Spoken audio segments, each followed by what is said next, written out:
നമ്മുടെ ആഗ്രഹങ്ങൾ ദൈവത്തോട് പറയാം, പ്രാർത്ഥിക്കാം, നമുക്കതിനു വേണ്ടി ആഗ്രഹിക്കാം. അതിലൊന്നും ഒരു തെറ്റുമില്ല. പക്ഷേ അതിനുവേണ്ടി വാശി പിടിക്കുക എന്നുള്ളത് അതൊരു പക്ഷെ നമ്മുടെ ജീവിതത്തിൽ വലിയ തകർച്ചകൾ കൊണ്ടുവരാൻ സാധ്യതയുണ്ട്.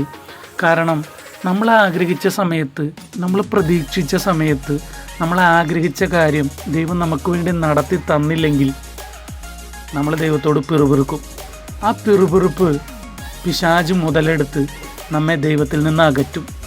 അങ്ങനെ അകന്നു പോയി കഴിഞ്ഞാൽ നമ്മൾ പോയി വീഴുന്നത് എഴുന്നേൽക്കാൻ പറ്റാത്ത കുഴിയിലായിരിക്കും. അതുകൊണ്ട് നമുക്ക് ആഗ്രഹിക്കാം, പ്രാർത്ഥിക്കാം, പറയാം. പക്ഷേ നമ്മുടെ സമയത്ത് നടക്കണമെന്ന് വാശി പിടിക്കരുത്. നാം പ്രാർത്ഥിച്ചതും ആഗ്രഹിച്ചതുമായ കാര്യം നമുക്ക് ആവശ്യമുണ്ടെങ്കിൽ തക്ക സമയത്ത് ദൈവം നമുക്ക് വേണ്ടി അത് നടത്തി തന്നിരിക്കും.